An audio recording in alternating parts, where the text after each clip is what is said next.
I swept the last crimson-stained shards into the dustpan, my knees aching against the tile. The burgundy stain had dried into the grout overnight, a permanent reminder of my carelessness. Andrew's vintage Bordeaux, the one he'd saved for our 10th anniversary next month, now lived as a dark shadow beneath my feet. "Coffee's ready?" Andrew called from the kitchen. I dumped the glass fragments into the trash with a sharp rattle. Each piece caught the morning light like tiny accusations. When I stood, my reflection wavered in the living room mirror.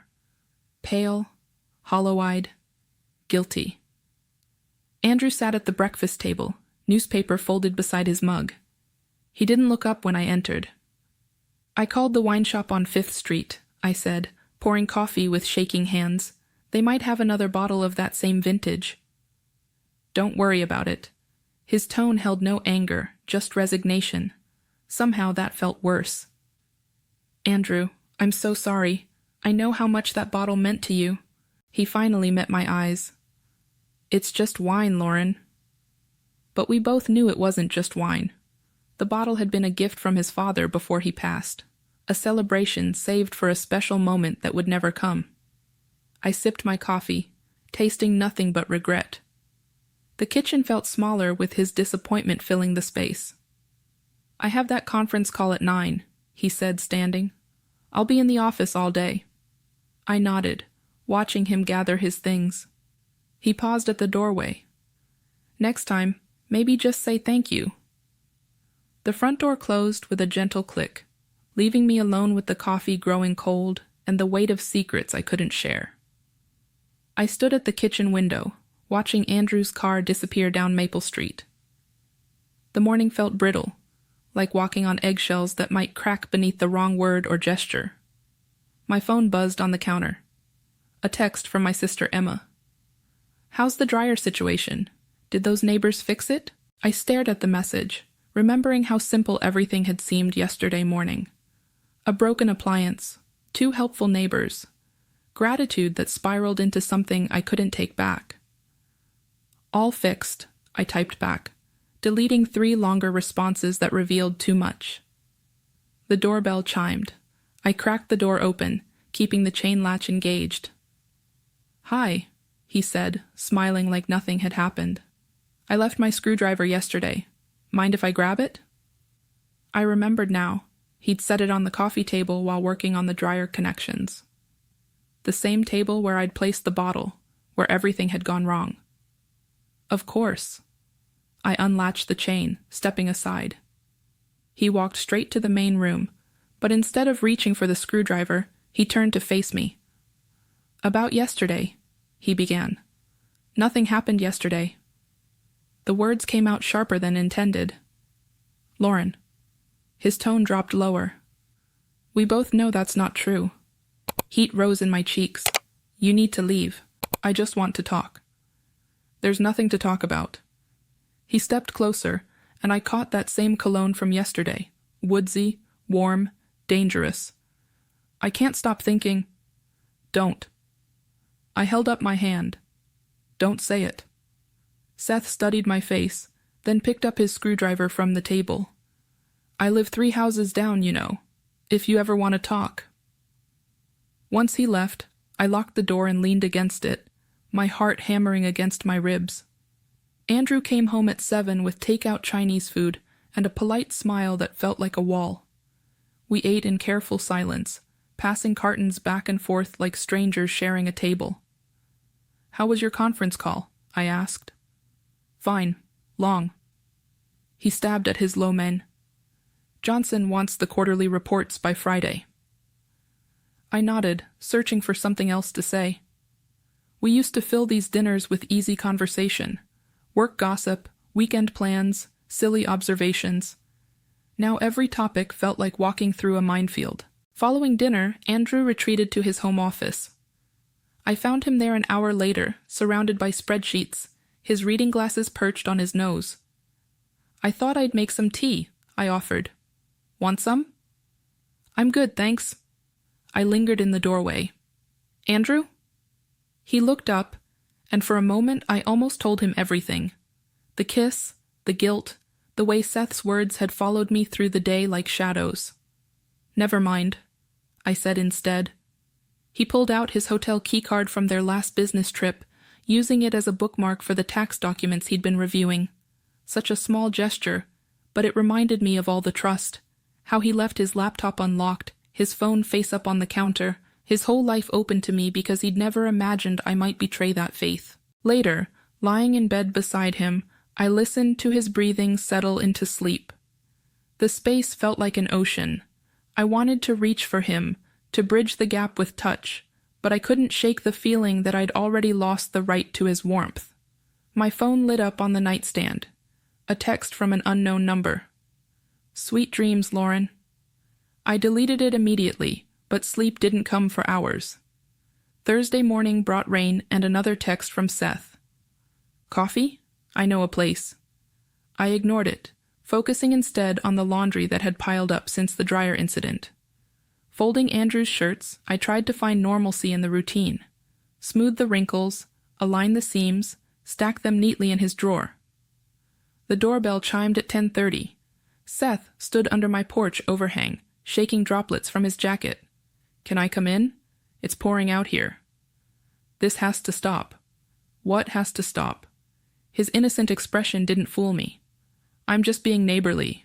Neighborly neighbors don't show up uninvited. He stepped closer to the door. Neighborly neighbors also don't share what we shared.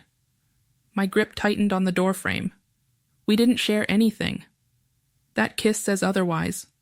The word hung like a confession. I glanced toward the Hendersons' house across the street, grateful for their drawn curtains. "It was a mistake," I whispered. "Was it?" He leaned against the doorframe. "Because you didn't pull away." Heat flooded my cheeks. I was grateful, confused.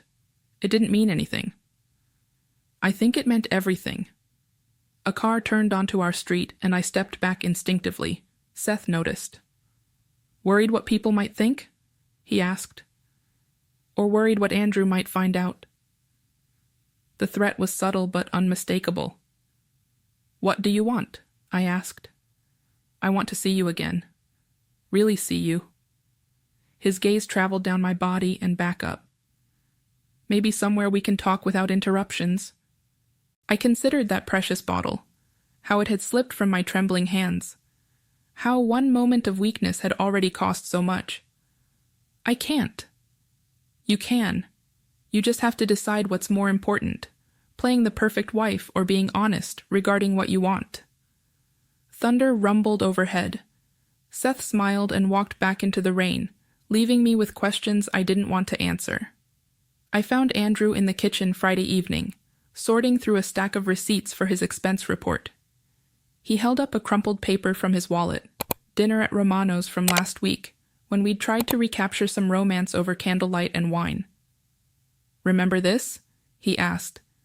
"You ordered that seafood pasta you'd been wanting to try." I remembered. I also remembered how distant I'd felt that night, how we'd struggled to find things to talk about. Had that been the beginning of this crack in our foundation, or had I just not noticed it before? "Andrew." I sat across from him at the table. "We need to talk." His hands stilled on the receipt. About us. About what's been happening since... I couldn't finish the sentence. "Since you broke my father's wine." "It's not about the wine." He set the receipt aside and looked at me fully for the first time in days. "Then what's it about?" My throat felt thick. "I think we're losing each other." "Are we? Or are you just feeling guilty regarding being careless?" If only it were that simple. "There's something I need to tell you." Andrew's expression shifted, wariness creeping into his eyes. "What kind of something?" The words crowded my throat. Seth's kiss, my failure to stop it, the texts, the visits, the way I'd let gratitude become something darker. But looking at Andrew's face, seeing the trust still flickering there despite everything, I couldn't destroy what little we had left. "I've been considering us," I said instead, "about whether we're happy." "Are you happy, Lauren?" The question hung like a bridge I could either cross or burn. I don't know, I whispered. He nodded slowly, as if he'd been expecting this answer. Neither do I. We sat in silence, the receipts scattered like evidence of a life we'd been trying to build together. What do we do now? I asked. I don't know that either. Saturday morning, I woke to find Andrew's side of the bed empty and cold. I found him in the kitchen, suitcase by the door, car keys in his hand. I'm going to stay at Mark's for a while, he said without looking at me. Give us both some space to think. My chest tightened. For how long? I don't know. He walked to the counter where he'd left his wedding ring beside the coffee maker. The gold band caught the morning light, such a small thing to hold so much weight. Andrew, please. We can work through this. Can we? He turned to face me. Because I keep feeling like there's something you're not telling me. The truth sat on my tongue like poison. I could confess everything. Seth, the kiss, the guilt that had been eating me alive. But looking at the pain already written across his face, I couldn't add more. I love you, I said instead. I know you do. His tone was soft, tired. But sometimes love isn't enough. He picked up his suitcase. At the door, he paused. The wine wasn't just concerning the wine, Lauren. It was about trust. About being careful with things that matter. Once he left, I walked to the main room where it had all started. The stain was still there in the grout, darker now, permanent. I knelt and pressed my palm to the spot where Andrew's treasured bottle had shattered. My phone buzzed. Seth again. Saw Andrew leave. Want company? I turned the phone off and sat in the silence of my empty house. Outside, rain began to fall again, washing the street clean while I remained stained by choices I couldn't undo. The truth was, I'd lost more than a marriage. I'd lost myself in that moment when gratitude became betrayal. When I'd chosen a stranger's touch over my husband's trust. Some things, once broken, leave marks that never fade. The silence in my house stretched like a held breath. Andrew's coffee mug still sat in the sink, a ring of brown staining the white ceramic. I'd left it there since Saturday, unable to wash away even that small reminder of him. My phone buzzed against the counter. Seth again. Saw the moving truck. Guess hubby's really gone. I stared at the message, my hands trembling. How had he seen anything? The nearest window to his house faced our backyard, not the street where Andrew had loaded his car. Another buzz. Must be lonely in that big house. Then another. I could keep you company. I powered off the device and shoved it into a drawer, but the silence felt heavier now. Dangerous. The doorbell chimed at 3 o'clock. I peered through the peephole. Seth stood on my porch, hands in his pockets, looking perfectly casual, like a neighbor dropping by to borrow sugar.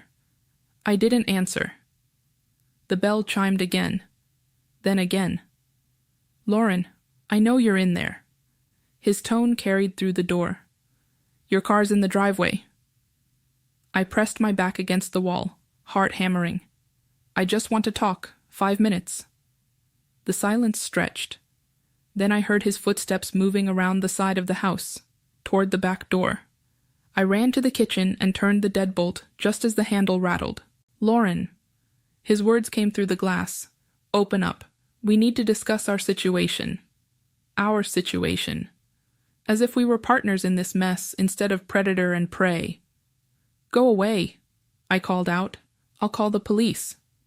Will you? And tell them what exactly? The question hung in the air like smoke. What would I tell them? That my neighbor had kissed me? That I'd let him? That now he wouldn't leave me alone? His shadow moved away from the door, and I heard his car start in the driveway. But the relief felt temporary, fragile. I turned my phone back on and scrolled to Andrew's number. My finger hovered over the call button. What could I say? Come home, I'm scared? Come home, I've made a terrible mistake? The screen went dark in my hands. Sunday evening, I drove to Mark's apartment complex. Andrew's sedan sat in the visitor parking, and I could see light in the third-floor window where he was staying. I climbed the stairs on unsteady legs, rehearsing words that felt inadequate. At Mark's door, I knocked 3 times. Andrew answered, still wearing the blue shirt I'd bought him for his birthday. The sight of it nearly broke my resolve. "Lauren." His tone held no warmth, no welcome. "What are you doing here?" "We need to talk." He stepped aside and I entered Mark's sparse bachelor quarters. Sports magazines covered the coffee table and empty beer bottles lined the counter. Andrew looked out of place here, like a man visiting someone else's life. "Mark's at his girlfriend's," Andrew said, settling into the couch. "So talk." I sat across from him, the distance feeling measured and deliberate. On the table, I noticed a crumpled paper, the receipt from Romano's that he'd been sorting through Friday night. Even here, he'd brought pieces of our shared history. "I miss you," I began. "That's not why you're here." "How do you know why I'm here?" "Because I know you, Lauren. You don't drive across town just to say you miss me. You want something. Or you need to tell me something. The opening I'd hoped for. The chance to confess everything." "There's something I should have told you," I said. Andrew's posture shifted, his attention sharpening. "Concerning what?" "Concerning that day. With the dryer." "What regarding it?" The words crowded my throat. Seth's kiss, my failure to stop it, the guilt that had been poisoning everything since. But looking at Andrew's face, seeing the hope and fear warring in his expression, I lost my nerve. "I should have been more careful with your father's wine. It wasn't just carelessness. I was overwhelmed. Grateful. I made poor choices." "Poor choices." He repeated the phrase like he was testing its weight. "That's what you came here to tell me?" I nodded, hating myself. "Lauren, I already know you felt bad concerning the wine. That's not what this is about." "Then what is it about? You tell me." The silence stretched, thick with unspoken truths. Andrew picked up the receipt from Romano's, smoothing its wrinkles with careful fingers. "I keep considering that dinner," he said. "How distant you seemed. Like your mind was somewhere else." "My mind was with you." "Was it?"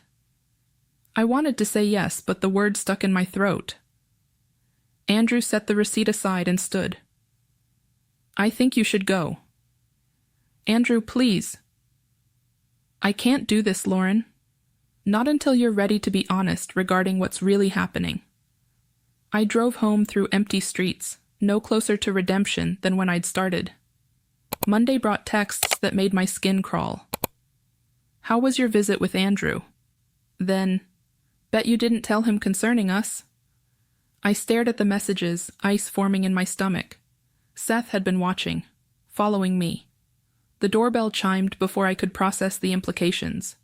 This time, I opened the door with the chain still engaged. Seth's smile looked predatory through the gap. "We need to talk properly," he said. "Let me in." "No." "Lauren, you're making this harder than it needs to be." "Making what harder?" "Our relationship." "We don't have a relationship." His smile widened. "We have something, and it's not going away just because you're feeling guilty." "Leave me alone, Seth." "I can't do that. See, I keep considering that kiss, how you melted into it, how you didn't pull away." Heat flooded my cheeks. That was a mistake. Mistakes can be repeated, improved upon. The threat was unmistakable now. "I want to take you to dinner, somewhere nice, somewhere we can talk concerning our future." "I don't have a future with you." "You do if you want to keep your marriage problems private." The words hit like a slap. "Are you threatening me?" "I'm offering you a choice. We can handle this like adults, or we can let Andrew know exactly what happened that day, including the parts you left out." My grip tightened on the doorframe. "He won't believe you, won't he? A man whose wife has been acting guilty and distant. A man who already suspects something's wrong." Seth leaned closer to the gap. "I think he'll believe me just fine." "You're despicable." "I'm honest concerning what I want. That's more than you can say. He pulled a business card from his pocket and slid it through the chain gap. Marcello's. Tomorrow night at 8. Wear something nice. Once he left, I stared at the card. Expensive paper. Elegant font. A place where couples went for anniversaries and proposals. The thought of sitting across from Seth in such a setting made me physically sick. But the alternative, watching him destroy what little remained of my marriage, felt worse. I held the card over the kitchen sink, my lighter poised to burn it. One small flame could end this nightmare. Instead, I tucked it into my purse and hated myself for the choice. Tuesday afternoon, I called Andrew's office. "Can we meet for coffee?" I asked when he answered. "There's something important I need to discuss." "Lauren, I told you. It's concerning us, about fixing this." A pause. "Where?" "That place on 5th Street. 1 hour." I arrived early and chose a corner table, my hands shaking as I stirred sugar into coffee I couldn't taste. When Andrew walked in, he looked tired, older somehow. "Thank you for coming," I said as he sat down. "What's this about?" I pulled his hotel keycard from my purse, the one he'd used as a bookmark Friday night, forgotten in his rush to pack. "You left this." He took it, frowning. "I was wondering where this went. But you didn't call me here to return a keycard." "No." I took a breath. "I called because I want to try again. Really try." "Lauren, hear me out. I know I've been distant, distracted, but I want to fix that. I want to fix us." Andrew studied my face. "What's changed?" "Everything. The weight of Seth's threats, the knowledge that my time was running out, the desperate need to salvage something before it all came crashing down. I've realized what I'm about to lose," I said instead. "And what's that?" "You, us, this life we built together." He turned the keycard over in his hands. A small plastic rectangle that had once meant business trips and temporary separations, now a symbol of the permanent distance growing. "It's not that simple, Lauren. Trust isn't something you can just decide to rebuild. But we can try, can't we?" "Can we?" "Because I still feel like you're not telling me everything." The opening I'd been hoping for. The chance to confess before Seth made the choice for me. "There is something," I began. Andrew's attention sharpened. "What?" My phone buzzed on the table. A text from Seth. "See you tonight. Don't disappoint me." The reminder of what waited for me in 3 hours. Dinner, demands, the price of his silence. "I've been considering counseling," I said, the lie burning my throat. "For both of us." Andrew's expression shifted from hope to disappointment. "That's what you wanted to tell me?" I nodded, unable to meet his eyes. He slipped the keycard into his wallet and stood. "Call me when you're ready to be honest, Lauren, really honest." Once he left, I sat alone with my cooling coffee and the weight of another missed chance. In 5 hours, I would sit across from Seth and pretend to consider his demands.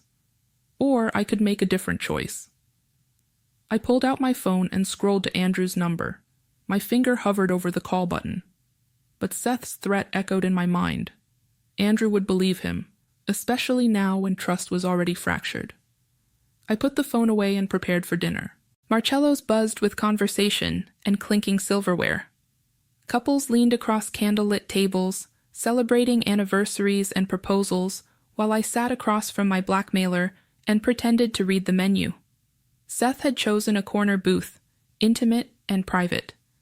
He'd ordered wine, a bottle I recognized as expensive, though nothing compared to what I'd destroyed. "You look beautiful," he said, reaching across the table to touch my hand. I pulled away. "Let's get this over with." "Dinner first. We're going to do this properly." The waiter approached, and Seth ordered for both of us without asking what I wanted. The presumption made my skin crawl. "So?" he said once the waiter left. "How long has your marriage been in trouble?" "It's not in trouble. Come on, Lauren.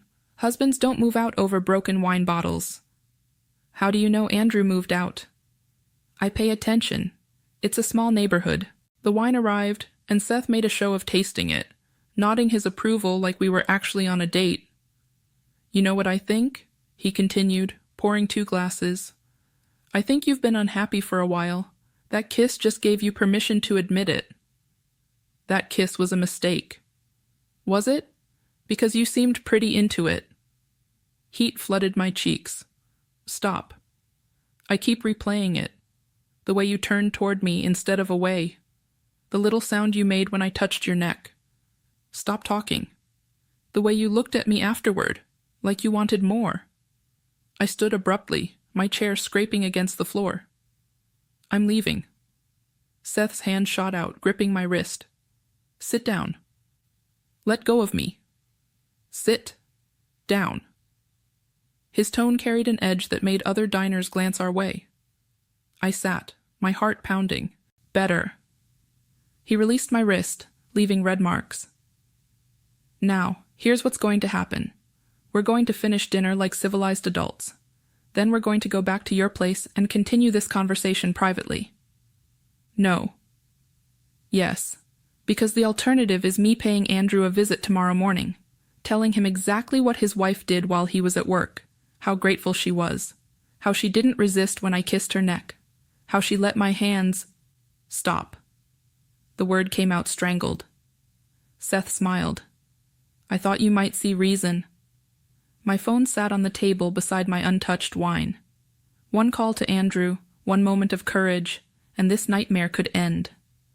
But the price, watching his face crumble, seeing the last of his trust die, felt unbearable. "I need to use the restroom," I said. "Don't take too long." In the bathroom, I stared at my reflection in the mirror, pale, hollow-eyed, trapped. The woman looking back at me was a stranger, someone who let fear make her choices, who traded dignity for temporary peace. I pulled out my phone and dialed. "Andrew? It's me. I need you to come to Marcello's restaurant. Right now." "Lauren, what's wrong?" "Everything. Just please come." "I'll be there in 10 minutes. When I returned to the table, Seth was scrolling through his own phone, looking pleased with himself. "Ready to go?" he asked. "Actually, we're staying. I invited someone to join us." His expression darkened. "What did you do?" "What I should have done days ago." "You stupid—" "The truth, Seth. I'm telling him the truth." Andrew walked into Marcello's with the measured stride of a man preparing for bad news. When he saw Seth at our table, his expression shifted from concern to understanding. "So this is him," Andrew said, taking the empty chair across from us. Seth started to stand, but Andrew's tone stopped him. "Stay. We're all going to talk." I looked at my husband, really looked at him. The man who'd left his hotel keycard behind, who'd kept that crumpled receipt from our last dinner together, who'd been patient even when patience cost him everything. "Andrew," I began, "that day with the dryer—" "I know," he said quietly. "You know? I've known since Saturday. Since you couldn't look me in the eye when I asked what you weren't telling me." Seth shifted uncomfortably. "Look, this is just Lauren and me." "No." Andrew's tone cut like steel. "This is my wife and me. You're just the catalyst."